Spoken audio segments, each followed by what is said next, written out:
Okay, it's 8 o'clock.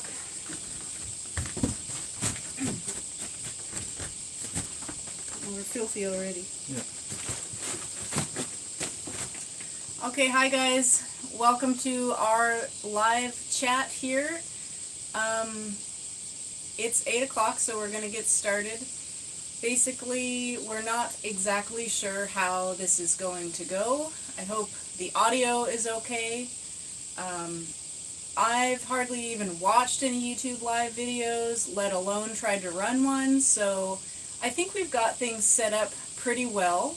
We're just going to talk a little bit here about how things will go and sort of talk through it for you guys as well as for us. I've got my phone recording here with a little ring light so I can move the phone around and it'll have good light to look at things. Then we also have our laptop set up, and how I imagine it's going to work is that the chat will pop up when we have new chat messages, and so that way we can answer your questions. And maybe people are going to show up, maybe nobody will show up, and we'll just see how it goes. So this is just the first few minutes, and we'll wait a little while before we start opening anything up. Basically, I don't know about you, Evie, but the way that I envision it will just be, we'll answer questions as they pop up, and when we don't have any questions, we'll just start looking through some of these boxes and moving the chests around. And then at some point during the stream, we're going to move the camera and show you what's going on back here in the rafters of our house, and some possible renovation ideas for the future for how we can expose some of these beams. So, how are you feeling? It'll basically be like a filthy Christmas. Oh, and speaking of dirty already, before our shirts get dirty, we're wearing our cute Pizza Skeleton shirts from our buddy James in Australia. So he's someone that we've met through this Japan Akia journey, and he's also looking to get a house here. So go check out Pizza Skeleton on Instagram. He's got some cool things going over on his Instagram. We got 2 comments. Sparksaw says, hey, and Nikoashi Japan says, good morning, guys. Those beams are amazing. They sure are, Nikoashi Japan. Hi, guys. They sure are. I knew Marcus would be here. Thank you. Thanks for joining. Really have enjoyed talking to you for a long time. Always enjoy your comments and messages. And Nekoashi Japan, nice to see you guys. Thanks for joining. Hope everything's going well with your place. I saw you had a new video up recently, but I haven't had a chance to watch it yet. It's hot up here already, guys, so be prepared. This is not going to be we're not going to be looking very presentable by the end of this live stream, I don't think. Speak for yourself. And Stacy's here. She says, great to see you. Looking forward to the live stream. Hi, Stacy. How are you? It's Zara says, hello. All right. You made it back. Yes, etc. So, I don't know what happened with your comments, but maybe we'll start out by answering your questions from the other day. So, as I said before, I'm not super familiar with how live streams function because I've never really watched live streams before, but etc. here left 5 or 6 really good questions before the live stream started, and then when I responded in the chat, all of his comments disappeared. So I don't know if that's like a setting in the chat or a function of the chat that maybe it's a feature to keep things clean. I'm not sure. So just in case, I'm not going to be responding by physically typing chat messages because I think that might make other people's messages disappear. So, if I remember, etc., if I remember your questions correctly, it was about the logistics of running an Airbnb and if it's financially feasible in Japan. And feel free to ask your specific questions again. I don't think it was anything that got censored or anything like that. They were perfectly fine questions.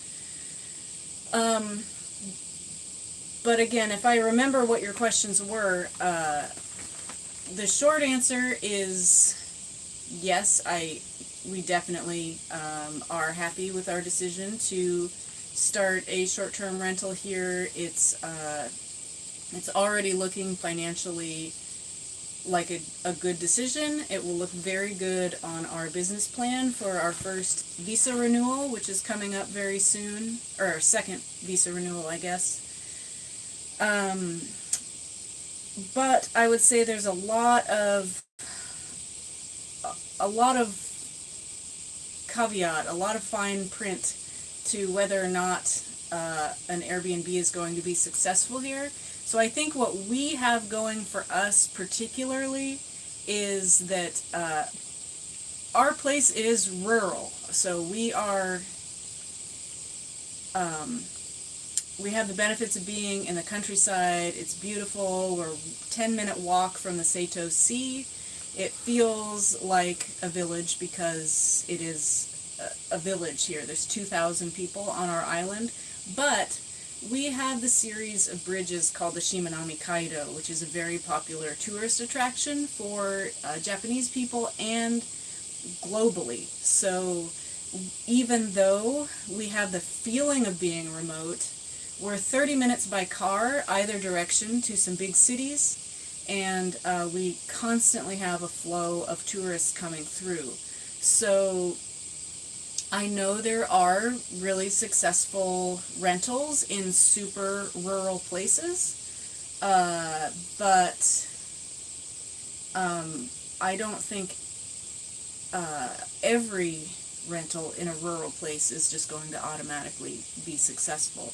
So I guess just the stereotype of location is the big thing. So it's a matter of finding just the perfect spot for you and for a place that's going to attract guests. And the best way to do that is to be in a location that already has people traveling through.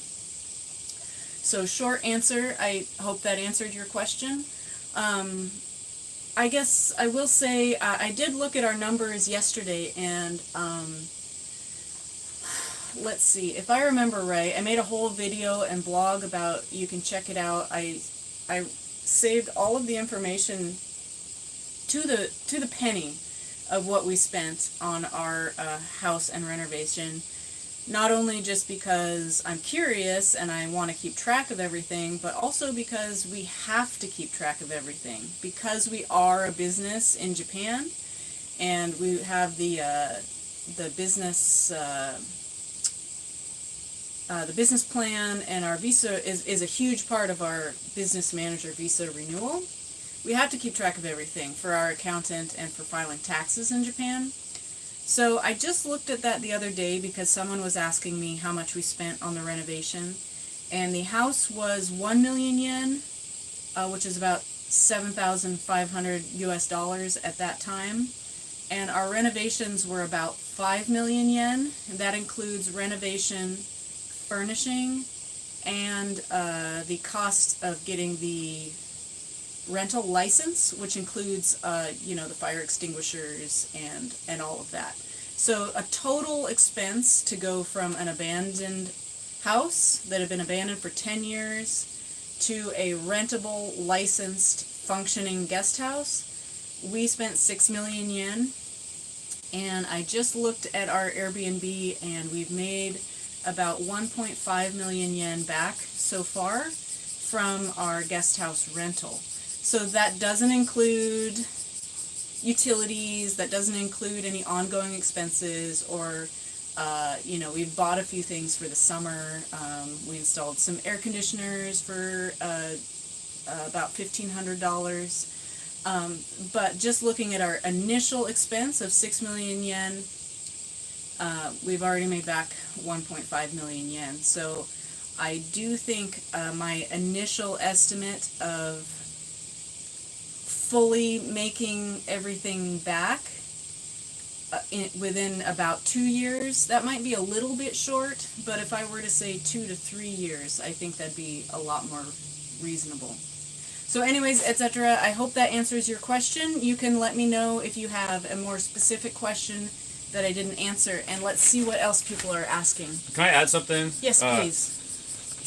If you're thinking about tourism in Japan, it's probably the case in lots of places, but with the dwindling population and basically a lack of services in most of Japan, we definitely did our homework, and we found a place where there is a lot of tourism. But we're also thinking about ways that we can add like attractions, add things for tourists to do on the island, because it is a little bit of a slim pickings when people get here. So in our case, we're in the very middle of the Shimanami Kaido, so we're hearing a lot of feedback that people plan to cycle from the north to the south across, it's 40 kilometers, I think, and they find that it's just too long to do it in one day, and so they say, oh, I wish I had just planned to stay on Ōmishima because it's right in the middle. And so then there's people who are saying, okay, I'm going to stay a whole day here, but then what do you do? Because there's just the restaurants. A lot of the restaurants are only open on the weekends. It's just there's some museums. I mean, we love it here, but for a tourist, we're thinking about ways we can add to that. And I'm not going to give you any specific examples, but you want to think about that. Like, so agritourism is something anyway. Absolutely. And I will say, though, that we just had a family of 5 visiting from French Polynesia, and they stayed for 4 or 5 nights recently in the hottest part. It was the very beginning of this heat wave that we're experiencing, and I was so worried because it wasn't until they arrived at the guest house that I realized they didn't have a car. And I thought, oh gosh, what are they going to do on our island for 5 days in this heat wave without a car? And they went and they rented bicycles the first day, and they had the bikes for their whole trip, and they were just the coolest people. They were happy as clams. They were just riding their bikes in the heat, going out and swimming in the ocean. And I think sometimes we're going to get lucky with travelers who are fully prepared for Japan summer and understand that they're coming to an area that's, there's no trains here because we're an island, which is like a duh, but I had the same question before we moved here. I thought, well, are there trains? Well, no, because it's a tiny island, so there is much less public transportation here than there is throughout the rest of Japan. So when we go anywhere off the island, we've only done, I think, 3 overnight trips, and riding the train is still like a huge novelty to me, even though we've been in Japan for a year and a half. We don't have train transportation where we are. So, anyways, it's also a matter of just being really open on your listing, hoping that guests read your listing and have a full understanding of what they're getting themselves into. So, just be completely thorough on the listing, how far it is from everywhere, if there's public transportation, what they can expect, activities they can expect to do, that sort of thing. I think having guests go into any situation with more information than they need, you're going to have happier guests, and that's the most important thing, is keeping people happy. So let's read some other questions before they... Well, we got one at the top saying we're not having a good stream quality. So please, can someone else comment and tell us about the connection, if it's okay? Yeah, Cher says, hi guys, the connection for the stream is a bit iffy, so I hope my questions come through. Are you saving your live? Yes, we are saving it, so it will be able to be watched later. So Please let us know if we're still having connection issues. Again, this is our first time, so I'm really hoping this goes well. And then she asked about the budget for what we've done. So can we just say we've made videos about that? You've been pretty transparent with finances, and it looks like you have a solid plan and do a lot of work yourself to save money. Yes, we do as much as we can ourselves, and we also invest in a professional team who can help us with the paperwork and the things that would be outside of our pay grade, outside of our ability to do easily.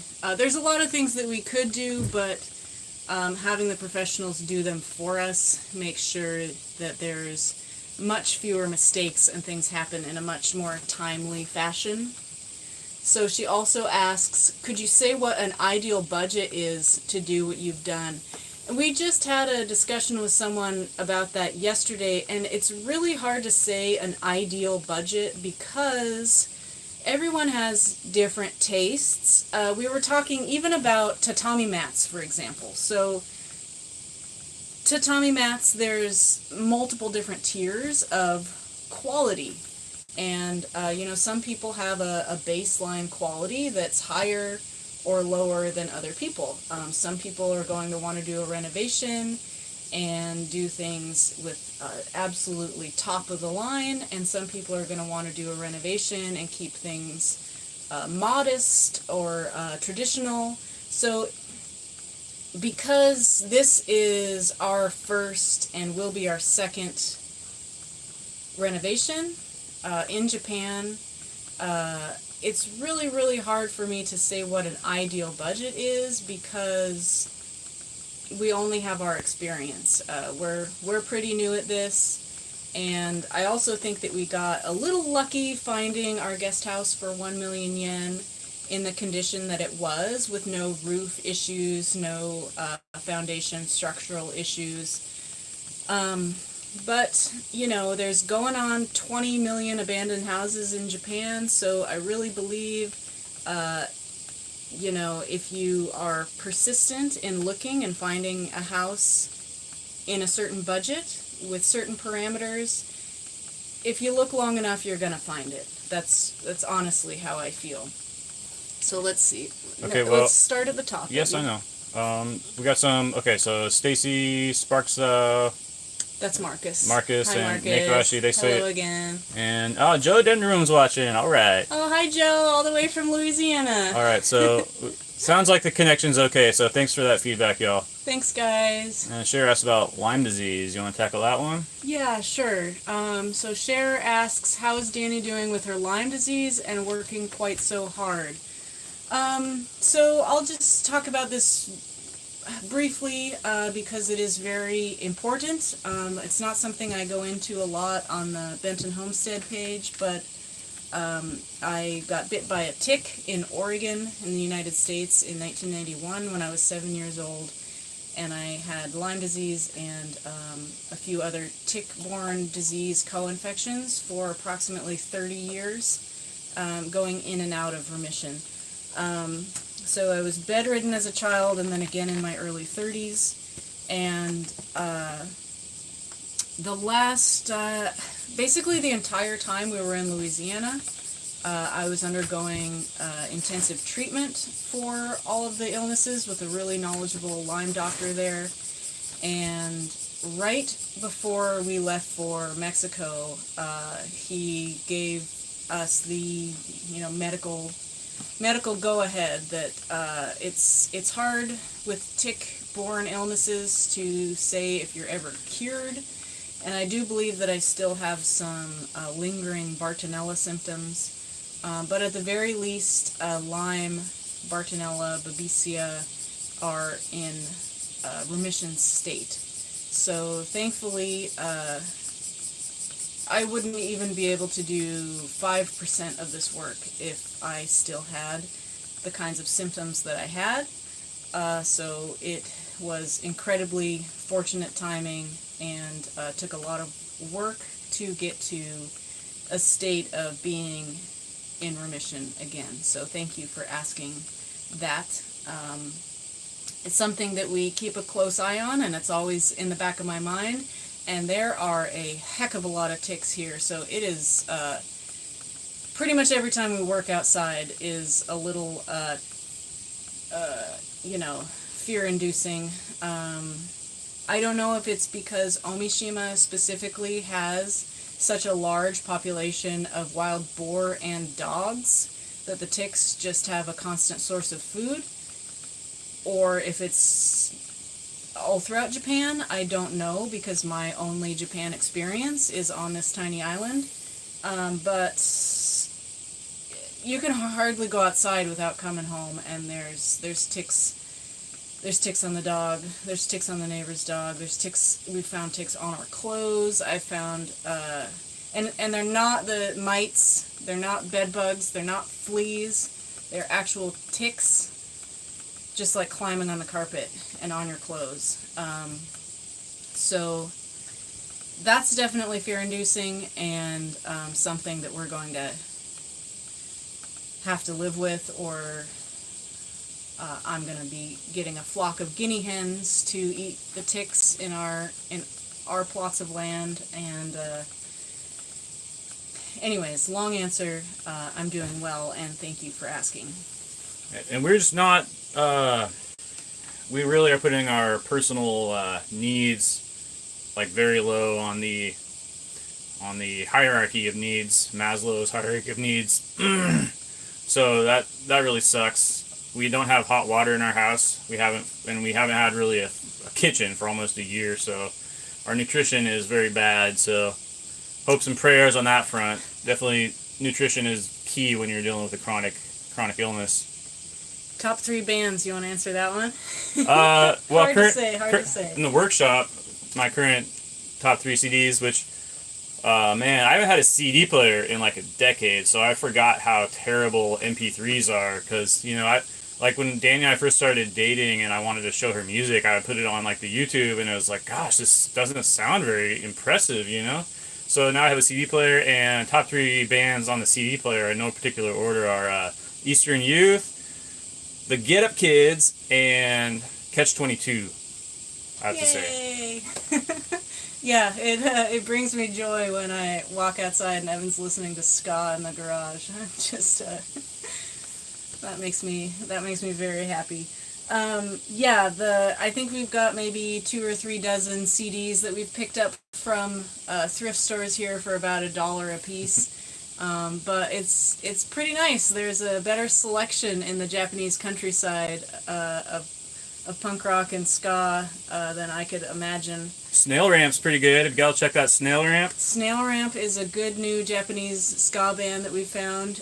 We stayed at an Airbnb in Imabari, and he had like a collection of Snail Ramp CDs, and we're like, who is this? Are they like a local band? But we haven't looked into them. I don't think they're actually local, but they're really good. They sound like late 90s, early 2000s Fat Records style production quality. They're really good. And are you gonna go without mentioning Andrew WK? I would say Andrew WK's up there. That takes probably 1/3 of our used CD collection is various Andrew WK CDs, and we've got a couple fun random ones like Aquabats too. Aquabats and No Doubt. That's about it for now. So we're loving the old school tech, listening to CDs, and been collecting records also because we have 3 record players. 3 record players. One of them doesn't work; it needs minor repair, and the other 2 we haven't checked yet. So we're going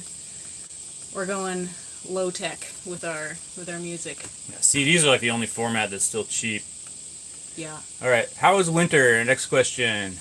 Winter is pretty good. That was one of the reasons we get asked. One of the questions we get asked the most is why we chose Ōmishima, and one of the main reasons is because I don't like snow.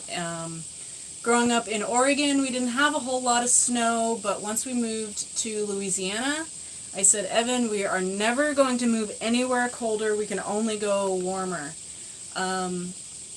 And there is no snow here, although we did see a few fluttering snowflakes that didn't land on the ground. February was the only month that was I was unhappy going outside, but December and all of January even were fine. And all our neighbors would just say, "Oh, February is the coldest month. February is the coldest month," and that's because we arrived here in February 2 Februaries ago, right? Yeah. Yeah. And so I think they didn't want us to think that it was cold like that the whole winter, and it really was pretty much just the month of February. And as soon as March hit, spring got here, and the cherry blossoms were shortly after that. So winter on Ōmishima Island specifically is not too bad. The thing about Japan when we were looking for locations and where we wanted to live is it's so mountainous. The elevation changes so quickly. So when you're picking a location, you really have to look very specifically at the location because the next town over might be such a different elevation that they have a completely different winter. So we chose a great spot for winter, I think. It's dry here too, so during the winter.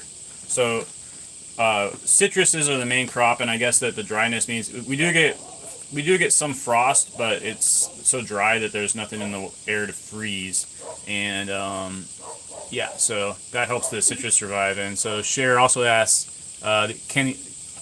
she's heard the island can be cool in summer. All I can do is LOL at that. The good thing, the saving grace about the summer here on Ōmishima is it is actually pretty dry. After the rainy season lets up, it's not as humid. And it's funny, Japanese people get really offended when you tell them that there's any place in the world that's more humid than Japan. But living in New Orleans, yeah, New Orleans is much worse than here.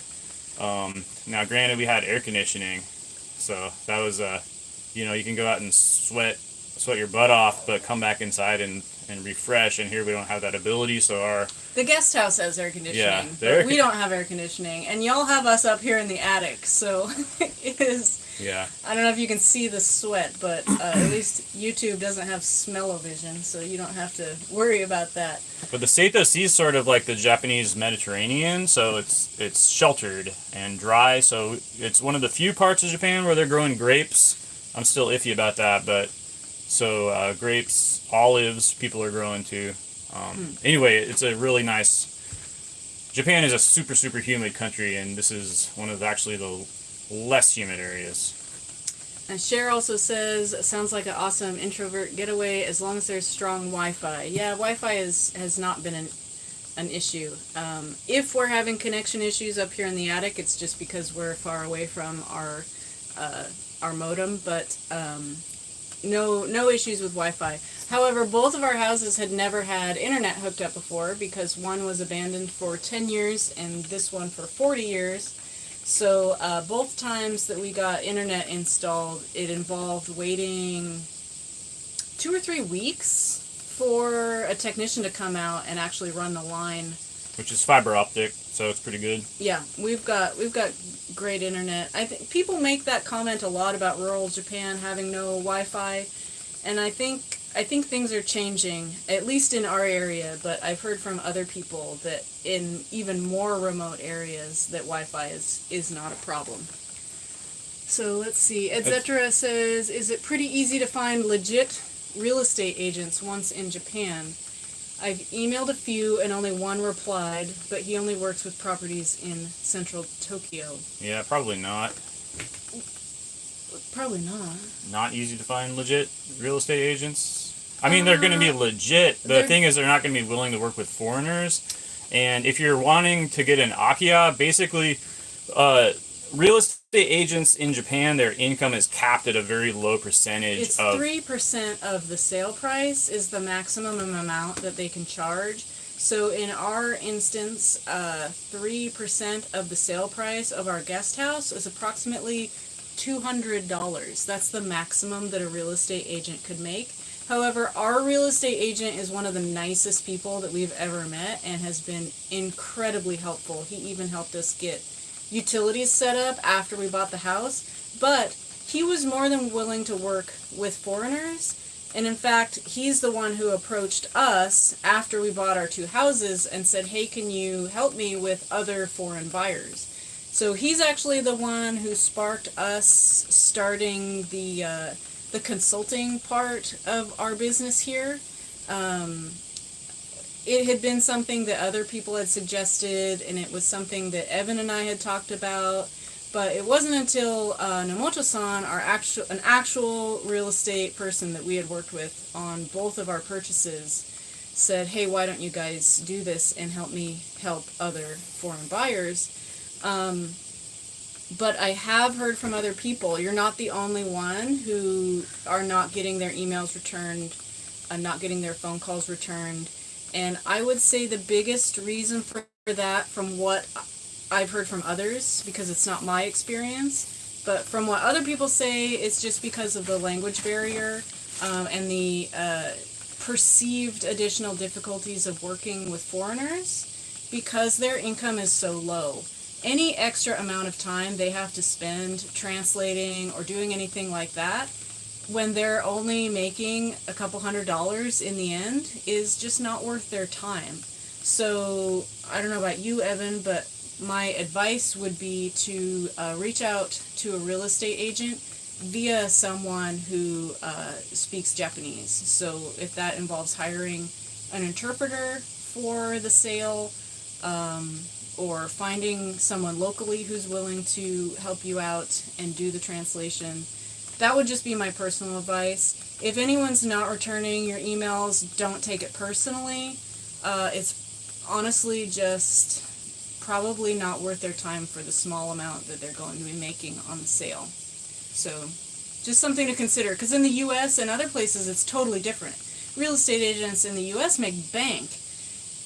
And we're used to, if you've ever bought a house, you're used to just spending a lot of time with them. They go through and they take all the photos and they do, you spend a lot of time with your real estate agent and going and touring tons and tons of houses. And it's just different here because they have a cap on their income.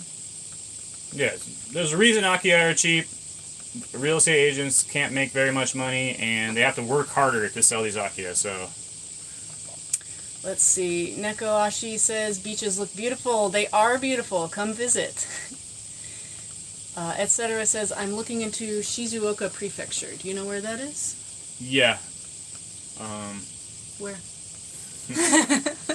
It's not right around here, so... Okay.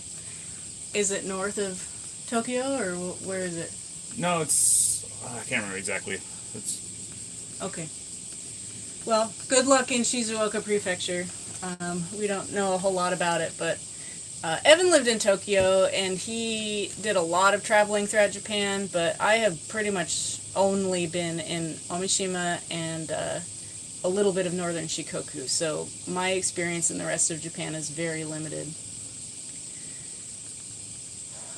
Etc. says some of his questions are not coming through, so that's weird. I wonder if it's a setting thing. I'm sure you're not doing anything wrong. You Top chat? I don't know. Top chat? You put it on live chat? Top chat filters it. Let's see. Stacy says, lighting is great, great connection. Thanks, Wayne and Stacy. Nakashi says, all good from Australia. Let's see. Marcus says, oh, we're connecting Australians in our chat. Nice. Cher has another question. She says, do you have a master list of professionals you use, including those who assisted you to find the property? Would be great to give them the business and you the credit. So I also get this question a lot, who helped us, and my short answer is it needs to be someone local to you. So immigration lawyers, our immigration lawyer, we've never met. He's not based near us, and that's because he was recommended to us by a number of people. And immigration lawyers are dealing with national regulations. So they can be based anywhere in Japan. His name is Shimizu-san with Japan Immigration and Professionals. And he was recommended to us by Michael from Cheap Houses Japan. And then he's also come up a few other people are using him as well. So he's a fantastic immigration lawyer, and he's also helped us with the incorporation of our business. The rest of our team, which includes our business consultant, our accountant, and a judicial scrivener, which is like a junior lawyer who does paperwork filing, they're all local. And they could not do their jobs if they weren't local. So I can give people their names, but it really only does any good for them to be working in pretty much the Imabari and Matsuyama Ehime area. Other than that is outside of their jurisdiction. And that's primarily for two reasons. That's because regulations and laws change based on city and prefecture. So even some rules in Imabari are different from the next city over, Matsuyama, even though they're in the same prefecture. So it's very, very important to work with someone who knows your local rules. And the second reason is that they can actually go to City Hall or various places and act on your behalf. So our rental license process was completed by a judicial scrivener, and she went down to City Hall multiple times on our behalf, and that application needs to be filed in person at City Hall, so she did that for us. And that was like a whole packet of information that she compiled, and she made a couple of trips to City Hall to get some specific questions answered. So I'm sorry that offering the name of the rest of our team probably wouldn't help you unless you're considering coming to Imabari, in which case I am happy to share, and I'm sure they would be a great service to you. Well, on the other hand, there's the Akiya Summit, which is a group of, foreigners who are buying Akiya and organizing summits where, professionals are coming, and it is a really good idea to find someone who specializes in the restoration of old buildings and old building techniques, especially shikui plaster work. So that's the other. I mean, you're going to pay more, and one of our priorities has just been working with the local community. So you got to decide what your priorities are and what you're willing to pay for and what you're willing to compromise on, basically. But check out the Akiya Summit. That's what it's called, right? They do. I mean, there's a meeting that they do, like a convention every year. We haven't made it yet, but yeah. What's it actually called? I don't know. Someone. Akiya. Maybe Kominka Summit. That's right. Yeah. Yeah, we hope to go to that next year. We had Coco Lencho Japan did some videos from there this year. So he's one of our YouTube buds. He's local to us, and we sort of think of them as our YouTube dad. He's taken us under his wing. Came and stayed at our guest house. So he went to the Minka Summit this year. That's what it's called. So you can go check out his videos, and that's a good way to network with other foreign people who've gone through this process. And let's see. Cher also says, you've done so much right. What is something you realize could have been done differently or less difficult? Let's see. Well, we tried to do it on our own when we first got here, and specifically with working with the city for the special visa that they offer. We basically, long story short, we just should have hired some professionals as soon as possible. Yeah. That cost us a few months. It did cost us probably 2 months, and that is for the startup business visa specifically. So the very first step that we did when we got to Japan was to submit our startup business visa to Imabari City Hall, which is not an immigration office. They are they're the city that our business and our houses are in. And the first step for the special 6-month startup business visa is to get approval and backing from the city. So Evan and I spent a long time filling out their paperwork. They have a very long application that needed to be filled out with our very specific business plan and Can I type this in? Oh yeah, you're typing in our immigration lawyer's name? Yeah. Yes, sure. long story short, we wrote a very, very technical business plan, mostly having to do with farming, crop rotation, honeybees, dimensions of beehives, and some specific things that we were going to be doing here to raise honeybees in a different way than some other beekeepers do. And so we sat down at our first meeting at Imabari City Hall to go over our application. And one of the first things they suggested was to work with a local business consultant. And that was their very nice way of saying that our business plan is not exactly the kind of information that they wanted. So we met with the business consultant, and he met with City Hall, and then we reworked our business plan to be just, they wanted a much more just a general overview and our story and why we wanted to come to Japan and why we chose Imabari specifically, which totally makes sense. We just misunderstood the assignment, and we thought that it needed to be just a very technical business plan because that's the concepts that are in our head about farming and beekeeping. But for this step of the process, they wanted a different aspect. They wanted to know who we were and why we wanted to come here, and then also what our business plan would be. They wanted a narrative. They wanted a story. A story, yeah. And there's cultural differences. Just don't beat yourself up. Don't overthink it. Just there's huge cultural differences that you're not going to understand unless you've lived here for 30 years. So just hire a local and someone who's probably lived in America or wherever, and so they kind of get where you're coming from, and they can explain, not just translate your words into Japanese, but then translate your ideas into Japanese culturally compatible ideas, I guess. Stylistically appropriate. Okay, Sharon says hi all the way to Louisiana. All right, 2 Denverans. Sharon and Joe are here. Nice to see you all. Let's see. Oh, Cher asked for the name again, so Evan typed that in. Our immigration lawyer is Hiroshi Shimizu-san, and his business name is Japan Immigration Experts. He's really easy to find online if you just search for that. And Nekoashi says it would be great if they rolled out the startup visa nationally. We heard a rumor that it might happen eventually. Yes, they've made a formal, informal announcement, so I don't have any information that you can't easily find online, but Japan government has made a general announcement that they're going to make some changes to the startup visa, either late 2024 or at some point in 2025, and some possible changes are twofold. They are going to make it nationwide, possibly. That's one thing they're considering. And the second thing they're considering is extending it from 6 months to 2 years.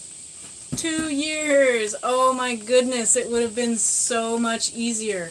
But if you read the articles, there's lots and lots of articles put out with quotes from the Japanese government. And basically they say they've been disappointed with the number of successful businesses that have moved here, successful foreign entrepreneurs that have moved to Japan with the startup business visa. So they are making some changes to make it easier, which is fantastic. Because if you followed along our story at all, it's been incredibly difficult to make it in the 6-month time frame. We did it. Proof that it can be done. We're now on our 1-year business manager visa, and we've got our extension coming up, and our immigration lawyer says there's a good chance that we're going to get 3 years this time. Fingers crossed. There's also a very small possibility that we could get 5 years. But those are proposed changes. I'm not leaking anything. I don't have any inside information. That's just what I have read from announcements that have been put out by the Japanese government. So definitely, if anyone is looking to do the startup business visa specifically, it could be very, very beneficial to wait until their proposed changes come out, either later this year or some point in 2025. So please keep that in mind. That's my advice for anyone who asks me about the startup visa, is just hold off a little bit. Because if you could have 4 times the length of time If it changes from 6 months to 2 years, that would be flippin' phenomenal. So, if you're thinking about the startup visa, hold off for just a little bit. Etc. says, did you find it challenging to get the startup visa? And Cher says 6 months is nuts. And, and I agree with you, yeah. Go watch our YouTube videos because that was such... I basically don't remember anything from those 6 months. It was such a whirlwind. We were working 7 days a week to go... Now, granted, we didn't buy a house ready to go. If we'd have bought a house that hadn't been abandoned for 10 years, things might have been a little more simple. But even just, I mean, opening the bank account itself is a very lengthy process, and it's understandably so. The rationale of the 6 months is that's the time that it's supposed to take to get your licenses and bank account and everything, and that's reasonable because you're not expected to make money your first, in your first year as a business. So that makes sense. However, we did. Our immigration lawyer thought that it would be very helpful for our application to show that we were already at the point of our guest house being rentable. So that's one of the main reasons that we worked so hard to go from a fully abandoned house to, we hosted our first guest I think days or a week or so before our visa extension application. So Shimizu-san, our wonderful immigration lawyer, was able to put on our application that we have not only met all the requirements, but that we're hosting our first guests and we have our first income coming in. So that's part of the reason I think that our business manager visa extension was accepted. And we were a little bit disappointed that we only got 1 year, but everyone tells us, any immigration lawyer that we talk to tells us that almost everyone always automatically gets 1 year the first time. Then you're going to get those longer visas after your 1 year extension. What's our next question? 6 months is nuts. Yes. Yeah. Did you find it challenging to get the startup visa? That's a philosophical question. Yeah. It's challenging. How challenging is challenging? Yeah, how hard is hard? Is challenging. Yes, it's hard, but I think I've said this a million times, but I think my favorite thing to say about Japan is that it is challenging, but it's not impossible. So we have worked our butts off. I don't know if that comes through. I don't know how to adequately convey to people how hard we are working all the time to meet business deadlines. You know, right now what we're going through is one of the business requirements is that Benton Homestead Incorporated pays Evan, the manager, a salary. And so we're getting the salary sorted out as far as getting enrolled in the Japanese pension system and the healthcare system. So when you have the business manager visa, you are both employer and employee. So our accountant has been setting up the business side of things as well as our personal side of things. So Benton Homestead is responsible for paying, is it 50-50? The business pays 50% of Evan's pension, and then we pay the rest. And just that one step, you'd think it'd be like a one document or something. It's taken, it's a lot. It's a lot of work. It's a lot of work. It's, you know, it's dropping everything and going and getting documents signed and last minute and nothing against our professional team because they are amazing. It's just the government bureaucratic process is a lot of work all the time. But we're still in the building phase. So this entire year and a half has been getting everything set up. And then once it's set up, it's all in place. And then we never have to do that again. So honestly, I honestly believe we got here in February 2023, and I think by October or November of this year, 2024, we'll have a little bit of breathing room and things will be a little bit easier on the paperwork side of things. Do you agree with that? Yeah, we should. So almost 2 years of getting everything established, all the paperwork, the startup visa, the extension, the business incorporation. Well, and we started when we were in Mexico too. We started before we came here, so That's true. That's very true. Yeah. But I sort of count it from the day we arrived in Japan, even though we did all the legwork, a lot of the legwork before. So it's safe to say it's going to be about 2 years of just being incredibly hectic and really, really stressful. But at the end of that, approximately 2 years, we'll be able to breathe and we will be able to slow down a little bit and enjoy life here a little bit more. Yeah, well, so think about this when you're thinking about the difficulty of the startup visa. Okay, so when I first contacted Imabari City in it was the fall when we were in Mexico. I think it was like September or October that I contacted them before we moved here in February. They immediately set up a meeting with 13 people on a Zoom call. Okay, so like within a few days, we had a Zoom meeting with 13 people at Imabari City, and we ended up being either the first or second application to actually get approved in the entire. It's only been around for a few years, this startup visa program, but we're only the first or second application to actually successfully get awarded that.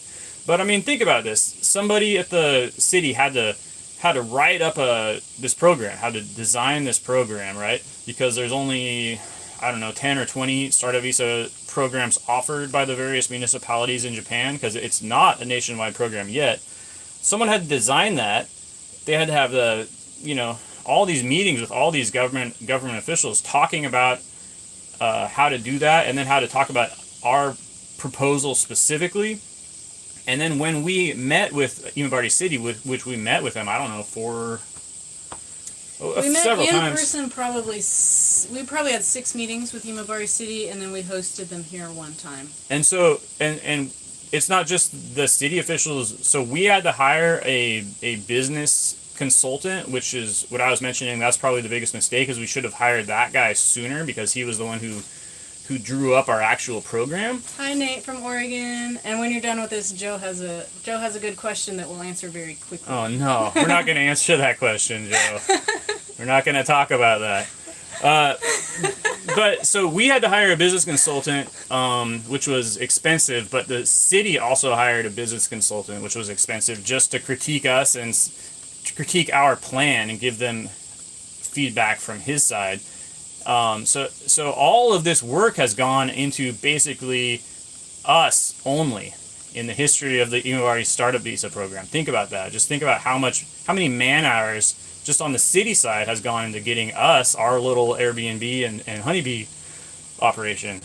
And now they're going to turn around and they're going to make a nationwide program. So that whole effort is, it's going to be, made obsolete.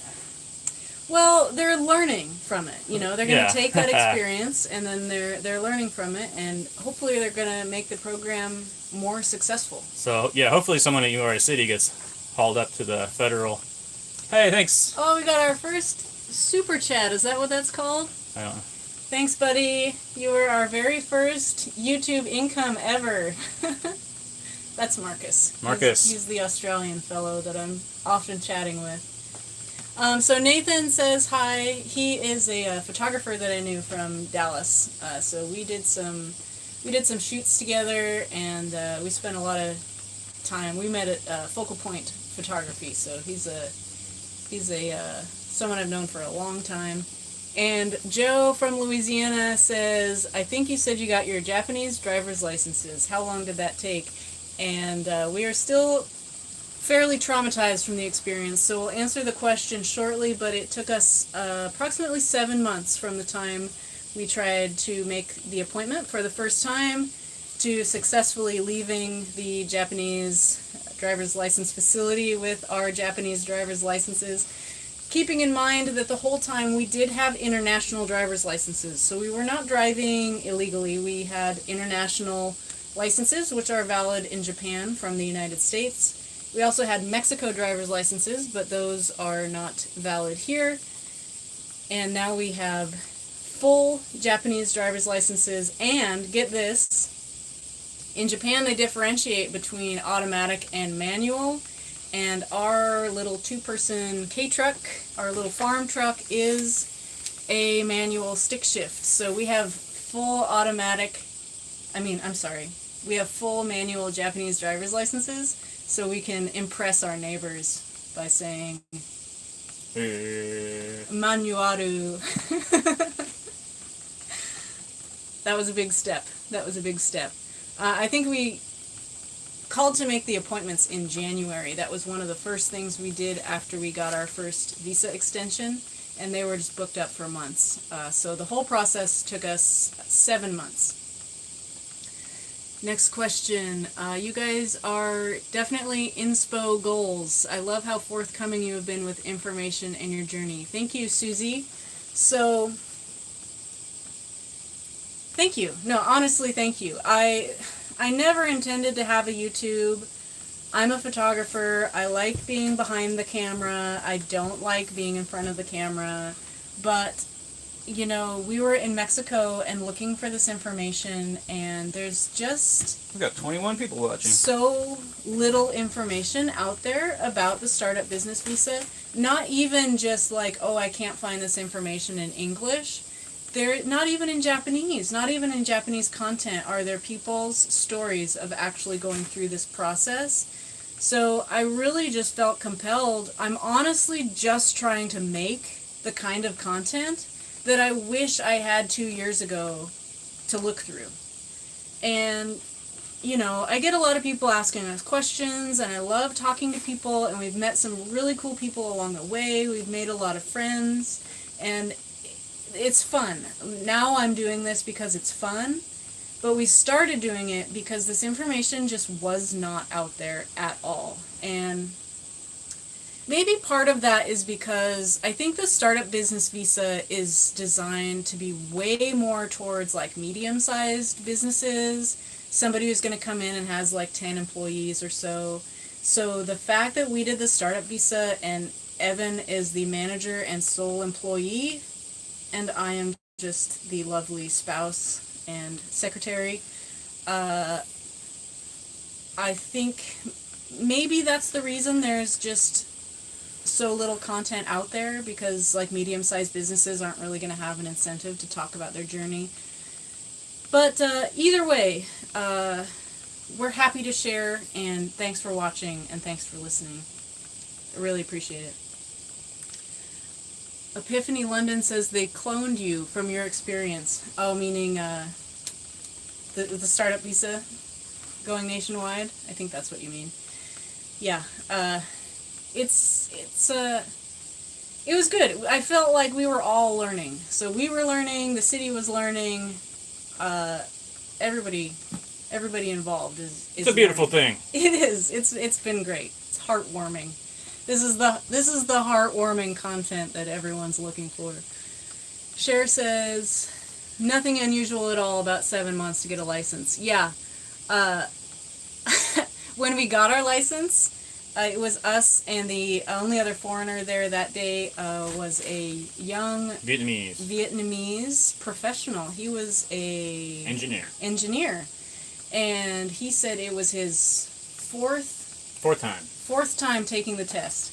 So we feel pretty good that it was only our second time. Our friend Brandon, who is also a Dallas, Oregon kid, he lives in Tokyo. He's lived here a lot longer than us. He got his license on the first try, and he is an exception to the rule, apparently. So, good job.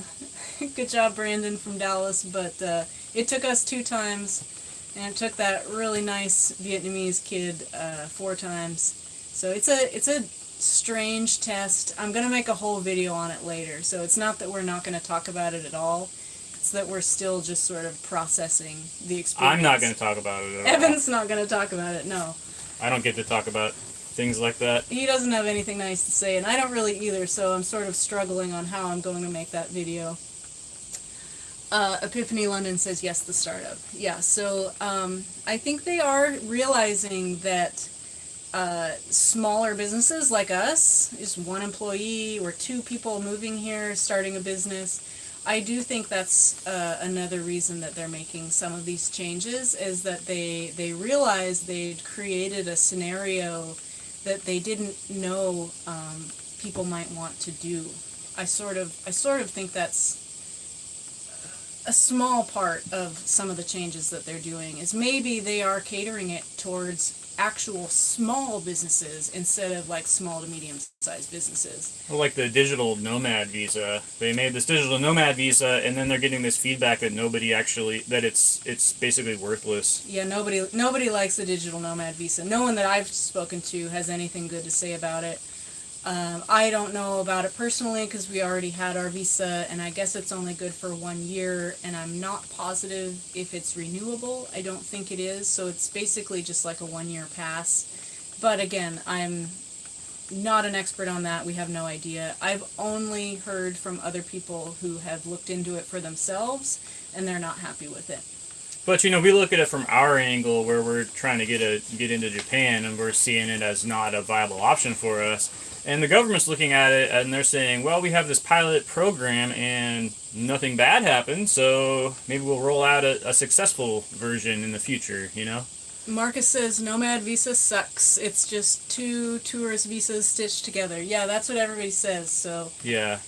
You said it, not me. Yeah, and the only people who, only very, very high income nomads can afford it. But, that's fine because nothing bad happened with that, so the government's going to look at that as a success, and then the next version of it is going to actually be perhaps somewhat viable. Yeah, well, it's brand new. It's been here less than a year, so yeah. It's everything's going to have growing pains. But I think we've reached the end of our comments for now, and it has been exactly an hour of our 2-hour YouTube special. So maybe we should... Open boxes! Open some boxes, huh? Should we open boxes first, or do you guys want to have us move all our gear and look at the rafters? Any thoughts on what you'd like to do first? Give them like 30 seconds. We'll see if any vote comes in. If you're the first vote, you win. Zetera says, I hope you get boxes. Box. Marcus says box. First vote for boxes. Zetera, I hope you get your start at Visa 2. Etc. I hope you get your start at Visa 2. Yes, please keep in touch too. I'm really just loving keeping in touch with people who are going through this process. And if there's any way that we can help, or even just gonna pull a box out. Commiserate, happy to talk as you go through the process. Look. Susie says boxes. Look. Epiphany says appreciate your content. Epiphany London, I appreciate your comment. Thank you. Okay, so I have a box. Let's get started here. I've already started. Evan has started without me.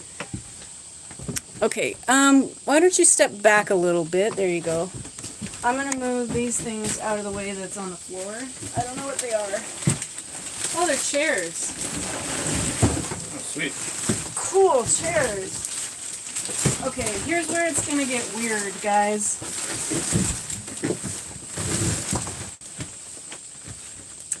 Alright. Got a dusty box, guys. Admire the dust. It's got a cool handle. Ugh, gross. What do we got? So this is a floor writing desk. Oh, this is really heavy, whatever this is. That's a paperweight. Okay. So, yeah. So it's a floor writing desk for use in the tatami rooms? Yeah. Oh, and that looks like... Oh, it's got some nails in it, so maybe it was used as a toolbox. Let's set it up here. I'm going to move the camera a little bit.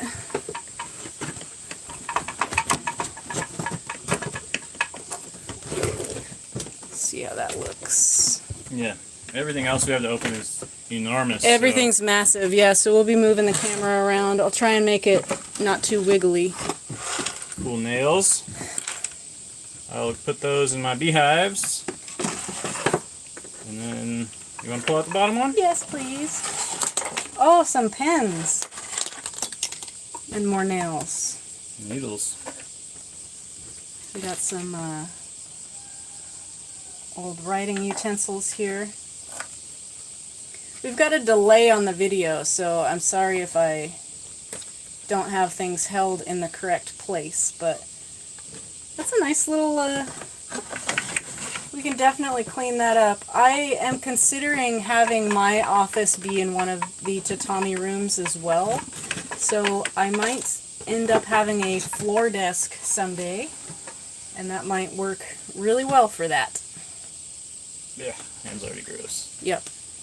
We're gonna get filthy up here. It is not great. Okay. Definitely got some insect damage on the side. Let's see that. You see this?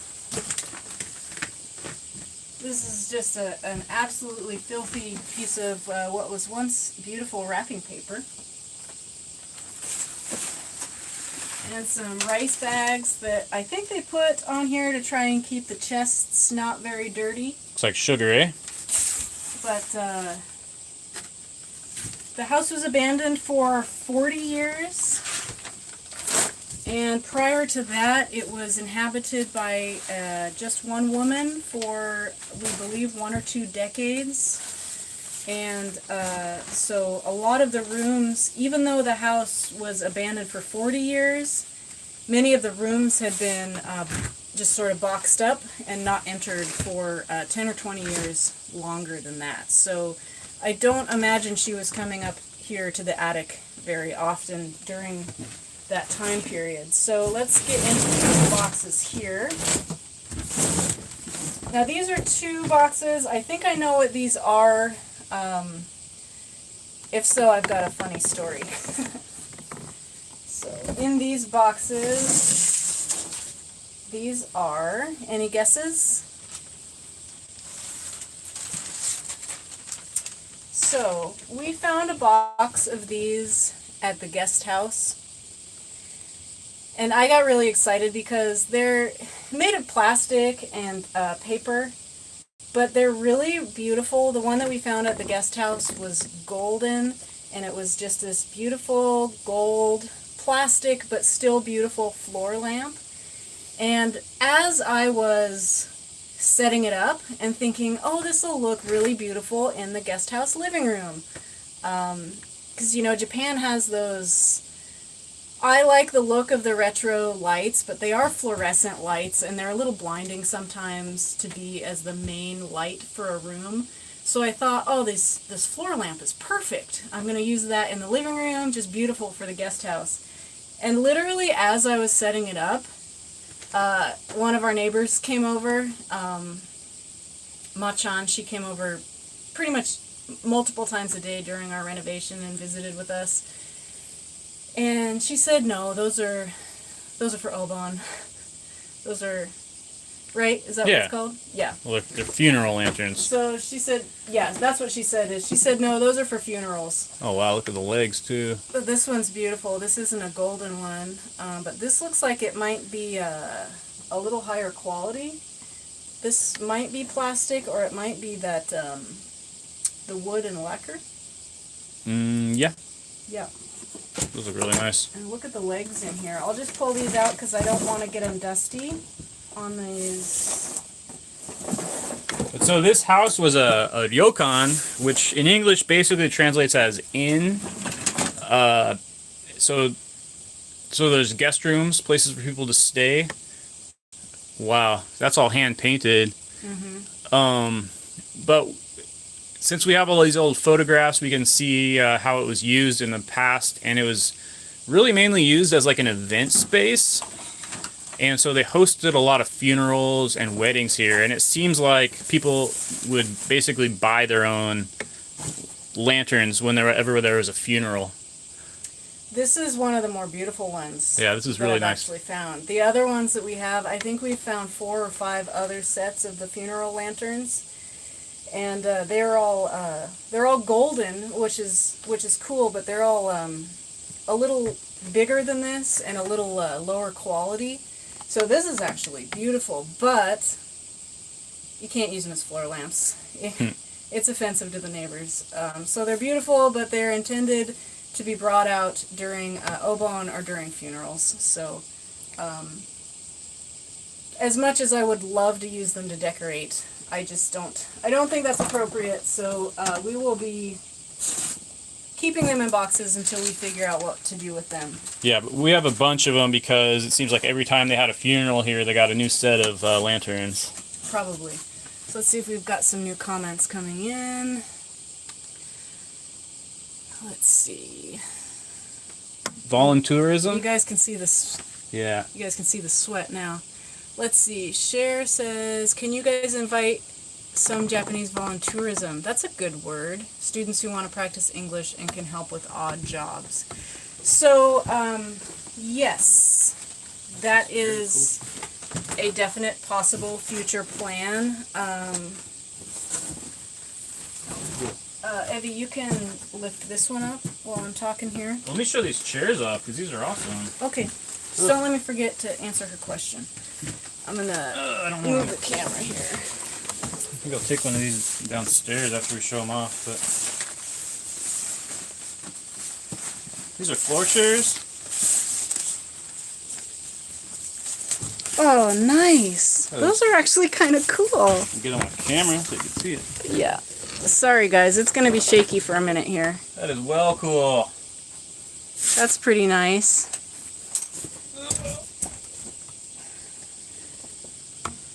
Had no idea those were up here. These were just on the floor, wrapped in plastic. Dude, Yeah. Those are sweet. That is what you want to sit in and drink some shochu. That's great. We're going to put those to use right now. Well, not right now, but... Should I walk them downstairs? Yeah. So we got all this to go through. I guess we're probably not going to get through all of it on today's video, but we'll do what we can. You want to show this next lantern? Sure.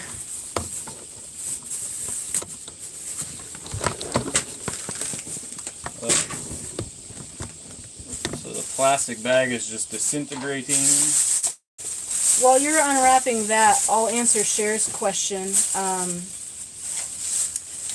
Voluntourism. So being in the agriculture industry with honeybees and farming, one acronym that you see used is called WWOOF. It's WWOOF, and it stands for Willing Workers on Organic Farms. And that's hand painted too. And woofing is basically exchanging 4 to 6 hours a day of farm work for a free place to stay, and usually breakfast and lunch, 2 meals. And that's something that we're considering down the road because, well, we do have a guest house, so we have a place to stay. And once we get some basic living conditions at this house, right now, no, we absolutely could not host guests. We don't have hot water, we don't have a shower, we don't have a bath. We shower at the onsen, and we don't have a functioning kitchen. So Evan has basically been camp cooking for us. So no, we're not anywhere close to being able to host people here at this house. And the guest house right now, we can't let people stay there in exchange for work yet because we need to have income to show for our visa renewal. But someday we will be able to use either this house or the guest house in exchange for either farm work or for renovations of this house. What I'd really like to do someday, it's all just possibilities. We're just thinking out loud, but I would like to use this giant house as a place to host workshops for learning how to do the shikui plaster and learning how to do some of the basic traditional Japanese house remodeling. And we're not experts. We're learning as we go, but we could bring in experts and we could host people and just have it be a mutually beneficial exchange. So as far as voluntourism, I don't know if that answers your question specifically. We're also thinking of agritourism, and we're also thinking of workshops. So that's definitely on the horizon, not something that we can do right now, just because we don't have a physical space to exchange for work. But Found another cool thing. Evan found a cool thing, so let's go look at that, and I'll see if we have any other comments. Super vintage orange. Stacy says those chairs are awesome. I agree with you. I love them. I'm just going to take out part of it because... Oh, have you found another vintage fan? Yeah. That'll actually come in handy. It's all brand new and not been assembled yet, so... It's new? Yeah. Oh, sweet. Comes with plenty of crud, too. Nice.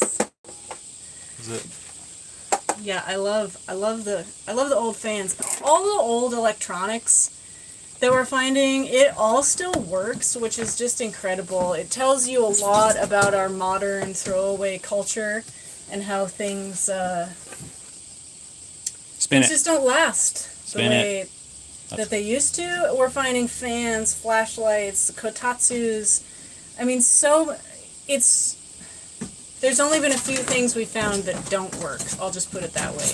And it's from the time that things were made with some plastic, but a lot of metal, a lot of really good construction, and things were built to last. So we're finding evidence that they definitely last a lot better than anything we could buy new. Etc. says, I wonder if the Japanese government will allow foreigners to start an English language school. Yes, that's not something that we would like to do, but Steve with Real Rural Japan, check out his channel. He is another amazing YouTuber that we are just very fortunate to have met along the way. He found us, I think. I don't remember how we initially got in contact with Steve at Real Rural Japan. But he's got a great channel, a lot of really, really good advice. He runs a cafe in his little village, a pizza and cafe, a stone oven, or brick oven, fire-cooked pizza and cafe. Check out Steve with Real Rural Japan, because he also has an English language school that he does, I think, a few days a week. So that's definitely a possibility. They don't exclude any sort of business from the options of businesses that I'm aware of. Cher says, great ideas and free crud. Everybody loves Evie's jokes. This at one time was an amazing basket. It's got brass hinges on it. It's now falling apart. What's inside? Oh, more crud. And books. Oh, books. Yeah, this looks like... handwritten. Ooh, look at all that crud. If you like crud, woo! Oh, you're dumping it on our extension cord. Oh, no. Okay, let's see if I can read any of this. Matsuyama. Marcus says, I thought it would work well with the cafe idea in Ōmishima too. Yeah, that's a great idea. That's a great idea. I really love your cafe idea. This is from the Taisho era, so that's the era before the Meiji. And it says land ownership management or something? Yeah. Wow, that's handwritten. Yeah. That's really cool. Etc. says cafe idea will be great. Yeah. And we're all about, my favorite like silly corporate buzzword is co-opetition. I love the word co-opetition. So not only locally, I think Ōmishima and the Shimanami Kaido Islands have a lot of room for expansion. The bridges have only been fully connected for 20 years, so it's still a very growing tourist attraction despite being known worldwide. The word is still getting out about the Shimanami Kaido, so therefore, you know, when people come here and open more guest houses, which has happened in the year and a half that we've been here. There's the new Tonari, which they opened just before or just after we did. They're a young Japanese couple about our age They opened a hostel-style guest house just around the corner from us. And other new businesses and other rentals are popping up a lot along the Shimanami Kaido. But there's absolutely room for that. And I'll tell you why, is because when we first moved here, we were staying in Airbnbs ourselves, and they were all booked. And that was in February. It was really hard to find a place to stay.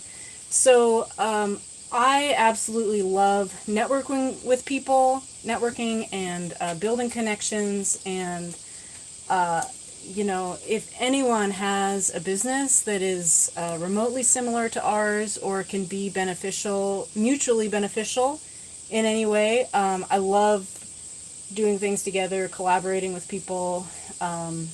And there's a lot of opportunity for that on this island, but also nationwide. So anyone who connects with us on YouTube who's got like a good business plan and a good, nice, welcoming personality, I am more than happy to, you know, connect with people. And I think there's a lot of ways that we can all support each other. So those said Legal Affairs Bureau on them, so that was all legal documents from the Taisho era, like the late 19th and 20th, early 20th century. Here's it's a little version that's the same style as that bigger obon lamp, funeral lamp. This is also all hand painted.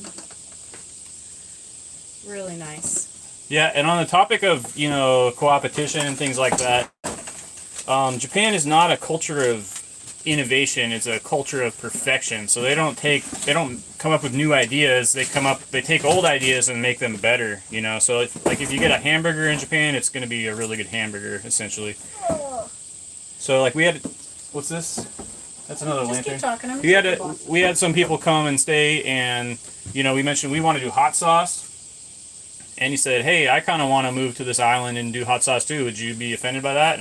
And I mean, no, the more the merrier, basically. Because right now, with the centralized agriculture system, the good thing about it is that if you live in an area that's known for a particular product and you grow that product, you know, basically your marketing and your distribution networks are in place, and you don't have to worry about any of that. You can just focus on production. So Ōmishima is known for citrus right now, but if Ōmishima got known for hot sauce, you know, it wouldn't be the case of like Benton Homestead hot sauce, you know, is going to be competing with another hot sauce manufacturer. They're just going to say, oh, it's Ōmishima hot sauce, basically. Yeah, we were talking about that with our honeybee mentor too, about how, you know, we can work together. We don't see each other as competition. I mean, technically we are. You know, our jars are going to be right next to each other on the store shelves. But what is the saying that I was trying to remember? When the tide rises, all boats are lifted, or something. A rising tide lifts all boats. A rising tide lifts all boats. So that's basically what I think we're both trying to say. But that's kind of why I like Japan. One of the reasons, you know, for example, I was out watering yesterday. I just got our pump and everything. Oh, we're blurry now. Oh no. There he goes. I got my pump, so I was watering the peppers last night, and just the guy right in the field right next to me also watering, you know, so just, hey neighbor. Oh yeah? You didn't tell me that. No, you didn't ask. Should we open this big one? Yeah. Should I get the thing over there? No, I think you can see it. We'll see. Let's see. So this chest is comes up to my waist height here, and it's about a meter long for those who use meters, which I don't. Open it up. Dusty blankets. Dusty blankets. Let's see. Oh, it's heavy. Oh no. Whew. So that is all. Oh, it smells like. Is that cedar? It doesn't smell like mothballs, but it smells okay. Yep, that's blankets all the way down. Blankets all the way down. A little cosmology for y'all. Yep. And they were clean until I spilled the top crud on them, on this top one, but I don't know. I'm saving a lot of the old things, like the vintage towels, vintage clothes, things that have been kept new in box. Those are totally still usable. I would hesitate to trust any sort of blanket that's been in a trunk for 40 years. So these are probably going to be going to the old recycle center. Oh, those are beautiful though. They are beautiful, but there is a line. To believe it or not, I like to reuse almost everything, but there is a line, and there are some things that I won't reuse. Got those foo dogs on them.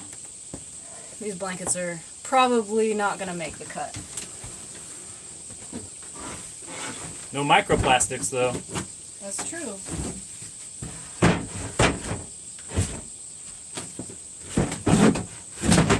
There we go. Okay. Okay, what's next? You want to get in this one? Oof. Dusty? It's hot, guys. It's hot. Okay, Evie can open that. I'm going to check if there's any new chats. Can we see? Yeah.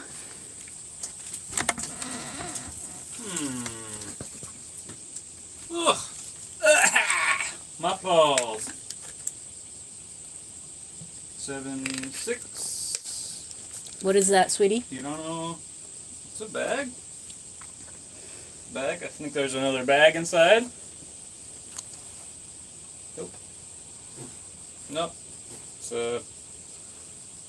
Etc. says, I would love to sell Japanese snacks here in the U.S. Yeah, import-export on a small scale would be an interesting idea. The lady of the house was a seamstress, so we found just swatches of fabric that she was saving. And I think this is just a, yeah. Whew. Like, What is it? It's got a it's zipper. just fabric. It's got a zipper. Oh, is it? Yeah, it's sewn into something. Might be skirt. Yeah. Maybe. Flag. We have found a couple of Japanese flags. That's kind of cool. Marcus says, even with a good wash and airing about the blankets, I don't know. You want to come wash and fluff these blankets? And So this is a... you can test them out. How's this that? is a black... It's an obi. And I feel like it's kind of a catch-22 with a lot of this fabric, because if it's a natural fabric, it'll be all eaten by moths, right? Mm. Although this smells so bad of mothballs that this might have been preserved. This looks really nice, like satin. It does look really nice. Oh, this is a Oh, look. yukata. I'll hold this. Oh, these are the pants. So, what is that called where it's... Yeah. Can you see that? Yeah, they can see. Is that pants or a skirt? Well, it might be a skirt, but it'll be worn by men, I believe. That's really nice. Pleated doohickey. Then...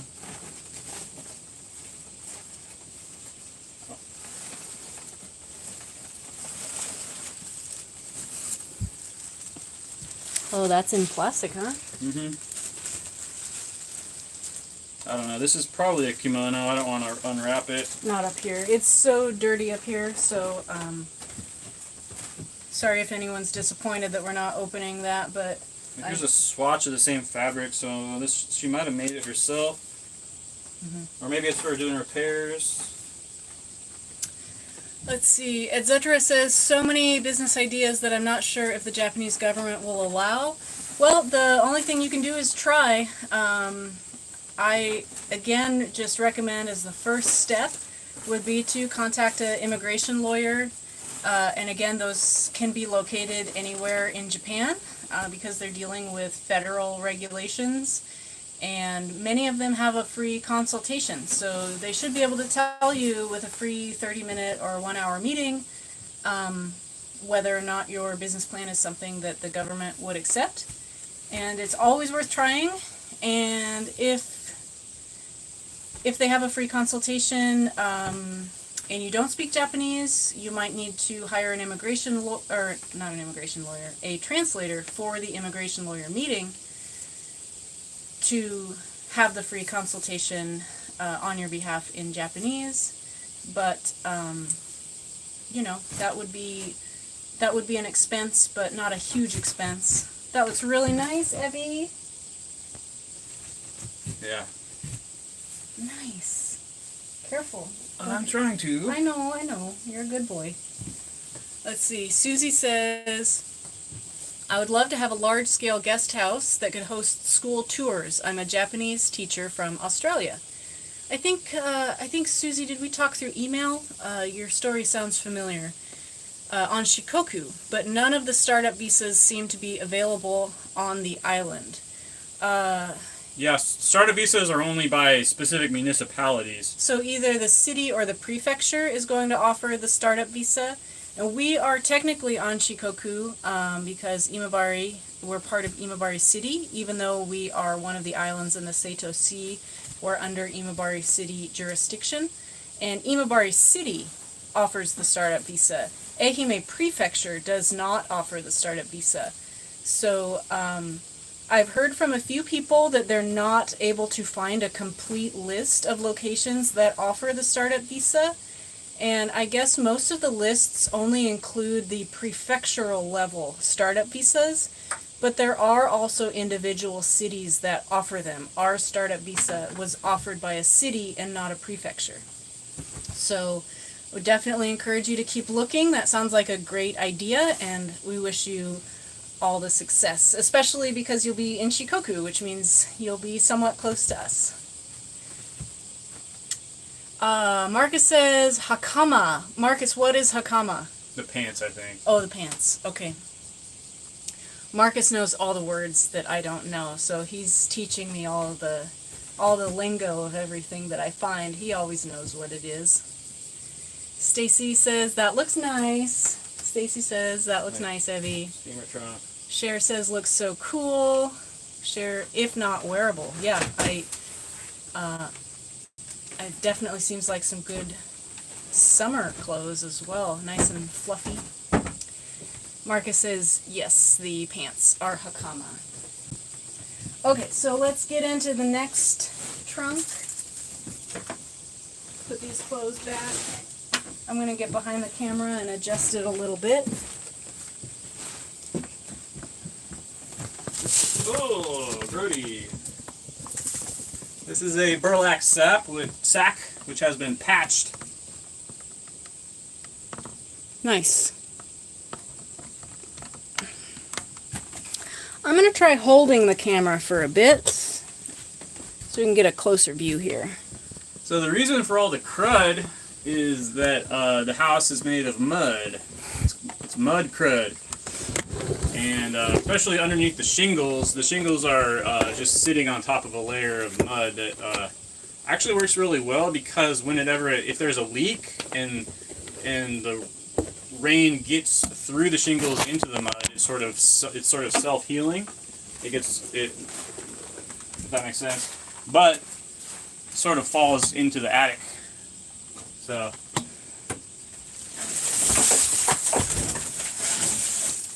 Oh, so this one was smart. They put a nice piece of plastic on top to catch a lot of that crud when you opened the box here. What do we have? More dusty blankets? More dusty blankets. That's what Slow Steading wanted to see.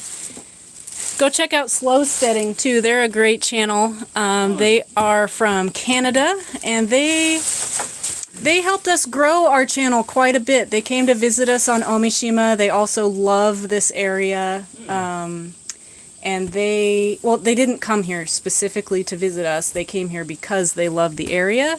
And while they were here, they offered to do a video during our renovation. So Slow Steading very generously made a really nice video about us.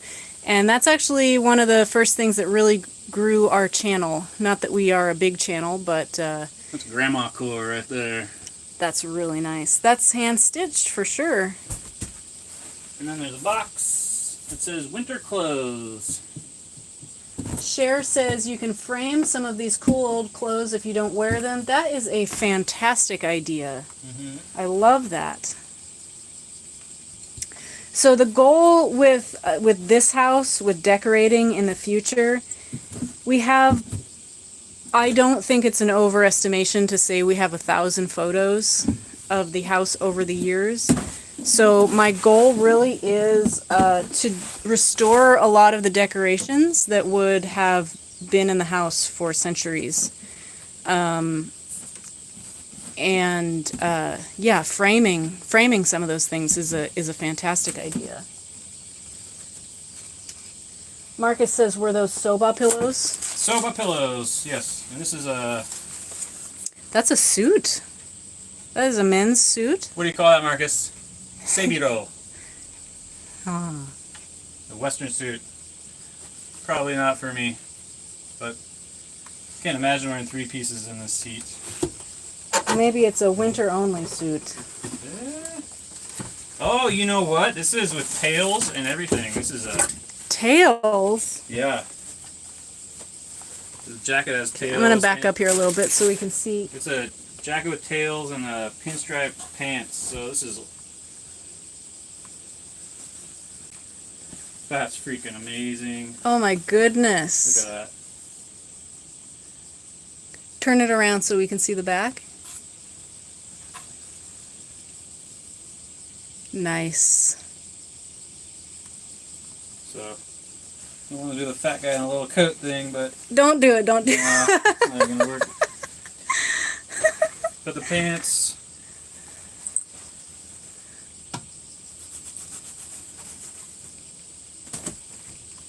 Yeah, so Japanese politicians still do the 19th century look, if you've seen it. So they do like a striped pants with the jacket with tails. Very nice. Very Donald Duck look. Scrooge McDuck. Scrooge McDuck look. Okay, I'm trying to fold this a little bit nicer. Super cool. Etc. says, wow, I just looked at Ōmishima and it's a beautiful island. Yes, it is. Tomoeya Tailors with an inappropriately placed apostrophe from Osaka. What does it say? It's just the name of the tailor. Oh, I see. Tomoeya. Can you read that? Yeah. Very cool.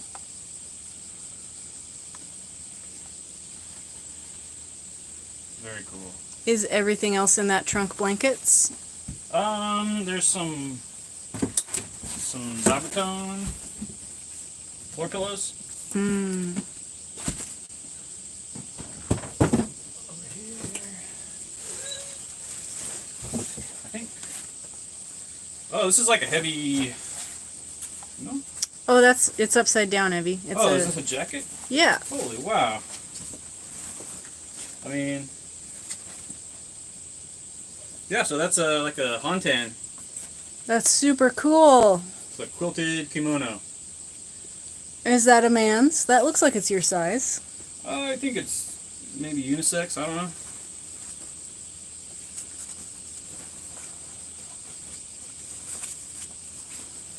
Real nice. I'm gonna have to come back up and fold all these things properly.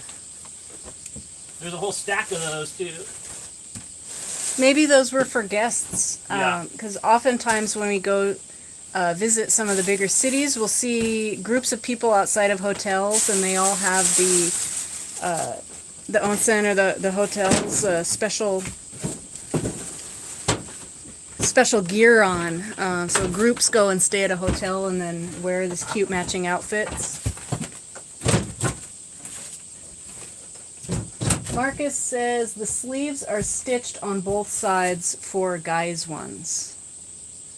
So, not sure if that means that one's a ladies' or a man's, but we'll look at them later. I'll let you know later, Marcus. We'll let you know later, Marcus. All right, you want to get into this one? Yeah, this is wrapped in paper. It says, all agriculture. Zenno. Oh my goodness. So that's a... Yeah, let's not get that dirty. What is this? It's a folding screen. Oh, beautiful. Might be painted. Yeah, that looks like the enamel paint for the Kusuma screens. That looks like the red enamel. Oh, and it's carved. Very nice. Is that squirrels and ducks? Yeah.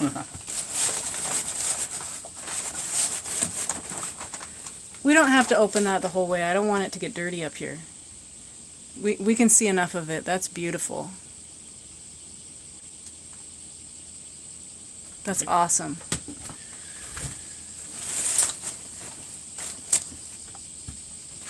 Yeah, think about it. Now, where do they use those? Do those go in a tokonoma, or are those actually used as room dividers the way they are in the West? Room dividers. Room dividers?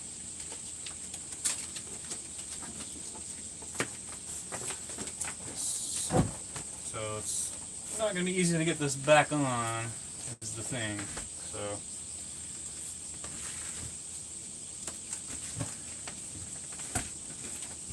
That's okay. Just set it aside and we'll put it away later properly.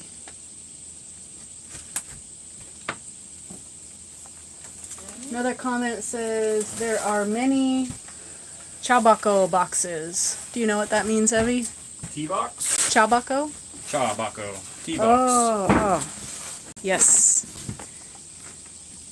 Yes, there's some restaurants and places around here use them as seating. They clean them up and put a pillow on top. I like to use them for storage. You ready for this one? Yeah. Dive in. She says tea boxes have insect repellent, so they're also usable for storing clothes. That's good to know. Pillows and some more yukata. Just a garment bag. Are those curtains? I don't know.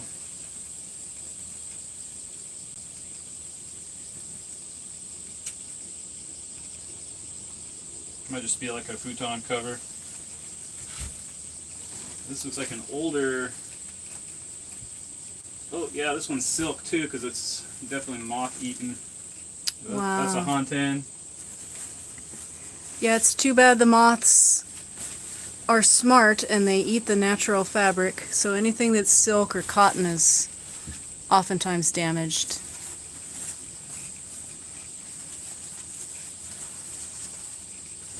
So I suppose you could patch that, right?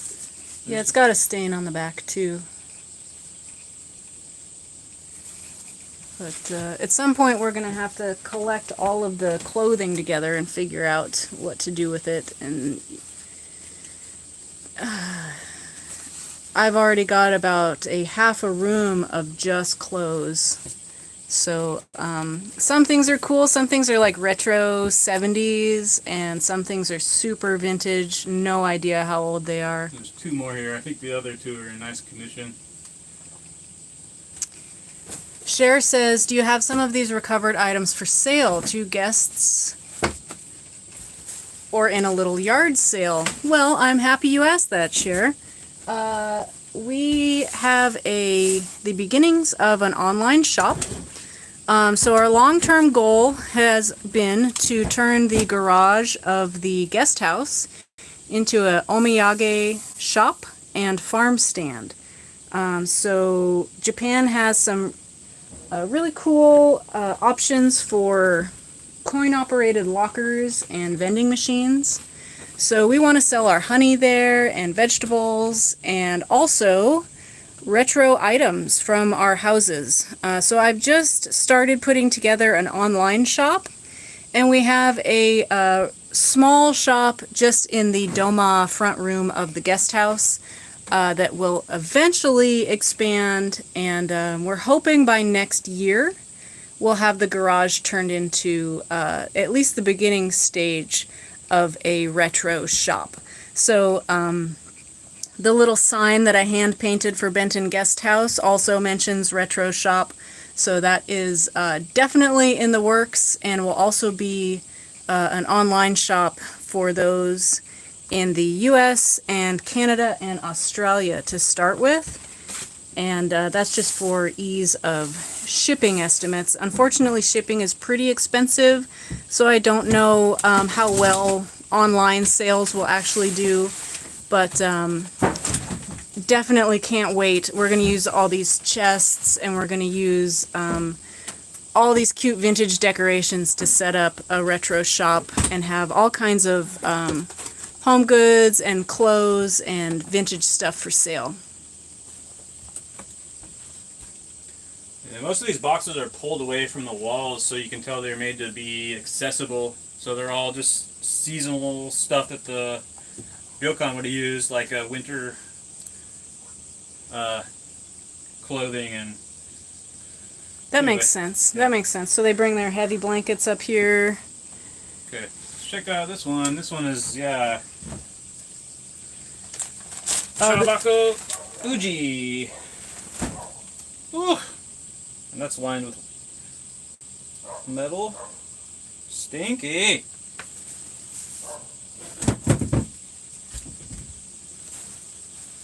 It's like a lady's coat. More Western style. Oh yeah. That looks maybe not super vintage, but that's retro at least. Nice lady's jacket. That's in good shape. Nice floppy collar.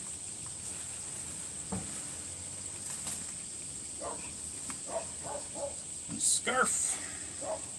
Cool.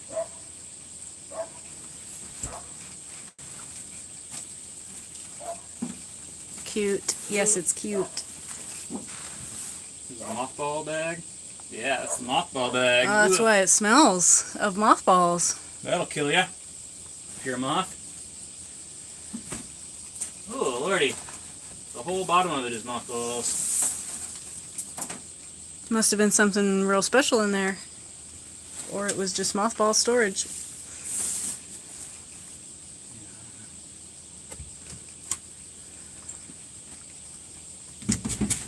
Well, let's see. We've got about 15 minutes left, so we can keep digging through some of these boxes. Probably going to be more blankets and clothes. Or we can move our lights around and show you the rest of the attic. Any votes on what we should do for the last 15 minutes?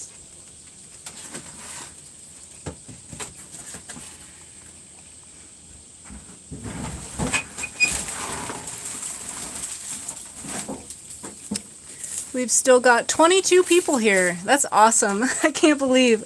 I thought, well, I knew Marcus would show up, but I didn't know if anyone else would. So, hello to the 21 people watching. We really appreciate you. This is our first time doing this, so we're learning as we go, and it's been kind of fun. So, I know already that probably won't do a lot of these, but it's definitely fun, and we'll do more in the future. Let's see. We have votes for attic, and we have votes for keep opening, and one vote to get to those little boxes. Little boxes? You mean these boxes? Are these the little boxes? Yeah, let's open some of these, and then we'll go show the attic. Okay, this says... We can see it. Perfect. Can you read it? Nova. Nova Homeware Home Tempura Pot. Chrome. Etc. is really enjoying this live. Thank you. We're having fun too, even though it's hot up here. Going to the onsen after this. Alright, that's new. Nice. Is that for, it's got a little grill on the side? Tempura. Tempura. Oh. Marcus says you might end up coming to Bunnings with me. What's Bunnings? It's a hardware store. Hardware store. Oh, that's right. You said you were gonna take us on a road trip with you. That's right. Okay, let's get into these boxes. These I think are just look at that. Cher says lacquer. the slanted side lets it drain for the tempura.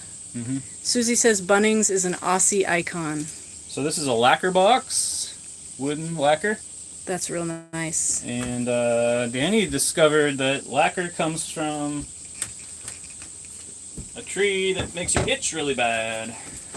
Oh, you're going to tell him I got into the poison ivy? Guess what? Growing up in Oregon, I'm very familiar with poison oak. Had no idea that poison ivy here looks like a tree, not a vine. And this is another this is a black lacquer box with some lovely little boards on the side. That's adorable. I love it. And then just a chest that's probably missing its... It's missing its door. Yeah. Long story short, I got really bad poison ivy. It lasted on my hands and arms for about 2 weeks because I was just pulling poison ivy with my bare hands. So, learned that mistake. Marcus says stacked for bento. Yes, I think you're exactly correct. Mm-hmm. At least storage. We have lots and lots of those boxes, and they're just stacked with empty trays.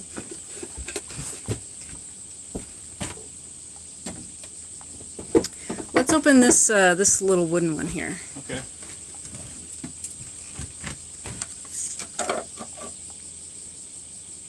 Super nice. Yeah. Ugh.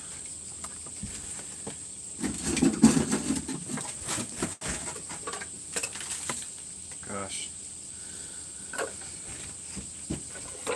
They're nice though. I mean, all of these are cleanable. Yeah, I'm at the point where I see all this stuff and I just think about how long it's going to take to clean all this. Well, we're not in any hurry. It's beautiful. It's gorgeous, yeah.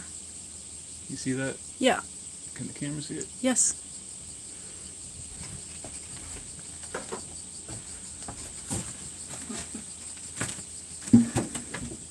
This one over here, Evie. Yes.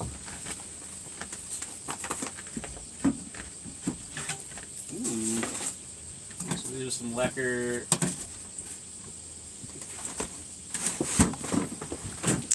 Oh, that was just the first hint of breeze that I got hit with. I don't know if you can see the daylight through our attic here. It's been stifling, but I just got a tiny bit of breeze blowing through. We can see perfectly. Just dig through, buddy. Lacquer lid.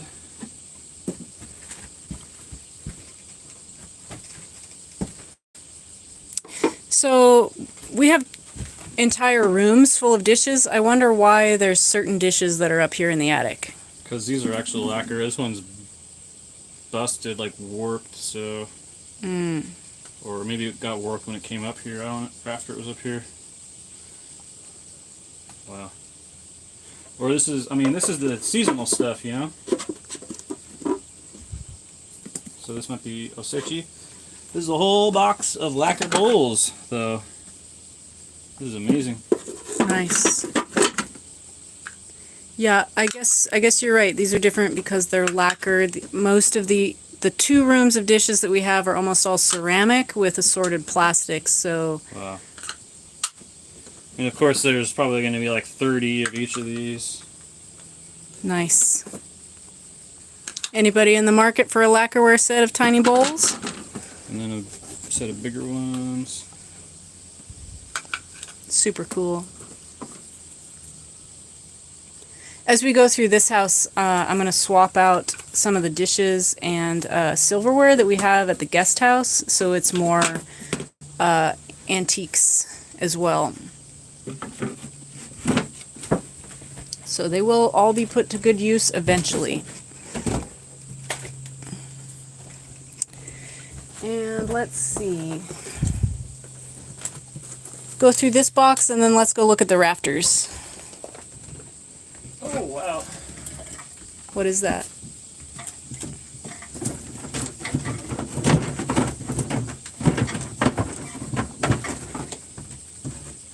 Trays.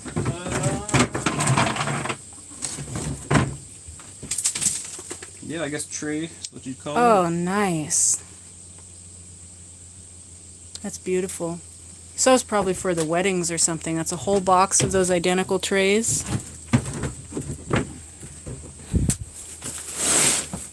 Okay, Evie. Let's go look over here because we had some votes to look at the rafters and we've got about 5 minutes left. So I'm going to set the phone down again and we'll get the lights moved over here. We have to be really careful with the shop light that we have because it is super, super duper hot. But this is we went and bought this strong bulb yesterday just so we could show you the rafters.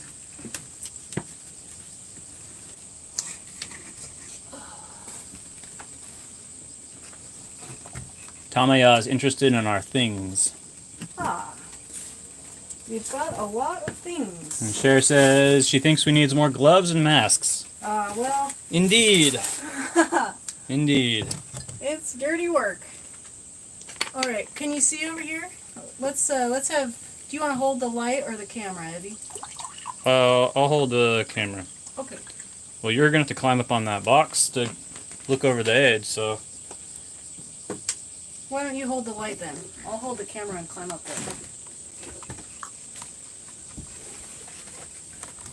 Do I need to unplug it?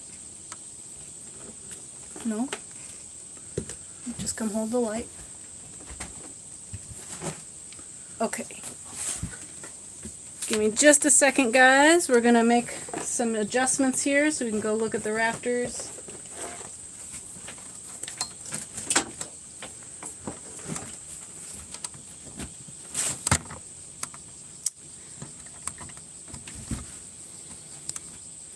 I'm going to climb up on here. Yeah, put your weight on the side there. Yeah. Okay. Yeesh. Ooh, careful. Alright guys, I'm standing on the trunk here so we can look over this divider. Sorry for the shaky cam. So I think you can see it pretty good. This is above the large entertainment space in the Ryokan. So this is the room where they would host the weddings and large dinners. And you can see down there, so it's got a wood ceiling. But we're considering opening up that room so you can see all these rafters. You can see these little signs here. These are from the local shrine, Oyamizumi Jinja. That's Itahachiman. Itahachiman. So these are blessings for the house. And let's look down here. So that's the ceiling that we're considering removing, which would make that room, gosh, 10 feet higher, the ceiling. And then we also have some space over here that we could possibly do something with. So just look at these old, the old beams are just incredible. They're huge. I can put my hand on this one so you can see approximately how big it is. That's the smaller of the beams. Pretty nice size, huh? So anybody into construction, these are mostly built just with, they puzzle piece together. They fit together like puzzle pieces. And all the neighbors say when we're looking at houses, so this house was built in 1940 and our guest house was built in 1953. And they all say, well, they survived the big earthquake, whatever earthquake. There was one around here in this area many decades ago. So they say if the house was built in that time period and it's still standing, then it's good. So we have no issues up here at all with the construction of our house, except for, obviously, you can see daylight over there. We don't want that. But that's the airflow area anyways, so I'm not sure that it would have been completely covered at one point, or whether or not that's part of the way that the houses handle the summer humidity here. They've got a lot of really good systems in place for dealing with summers, much more so than they have for dealing with winters. So, all right, that's our peek at the attic. I'm going to jump down here. Evie, let's set that really hot light down.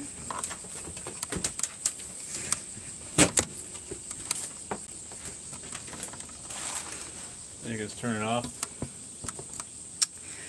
All right, guys. Well, we'll say goodbye. Yeah. Let me unplug it for you, and then you can set it down.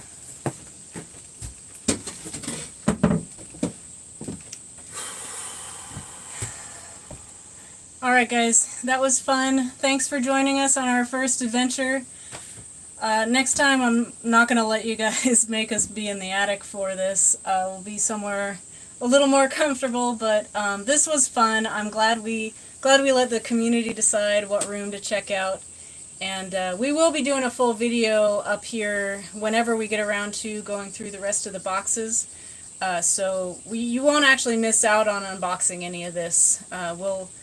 We'll continue filming every room as we go through the boxes. We've still got quite a few more rooms to go through, so there'll be a lot of unboxing videos in the future. And then, of course, as we mentioned briefly earlier, we are starting an in-person and an online retro shop. And then, you know, we're always just happy to connect, happy to meet all of you guys. Thanks for joining us on our crazy journey. Yeah, let's thank everyone. Thanks, Marcus. Thanks, guys. Thanks, Cher. Thanks, Stacy. Thanks, Etc. Thanks, Wayne and Stacy, Joe and Sharon. Yeah, I knew Joe would want to see up in the attic. He says totally different construction than here. Exposing the beams would look incredible. Yeah, it's pretty cool, so that might be in the future. Joe, maybe we'll fly you out to be our expert construction guy. Maybe you'll spearhead that project for us. Yeah, we need some engineering out here. Sharon says thanks, enjoyed it. Y'all go cool off. Neko Ashi really enjoyed it. Thanks, guys. Have a great day or night wherever you are, and we're going to go cool down. Take care, guys. All right. Yoroshiku onegai shimasu. Bye.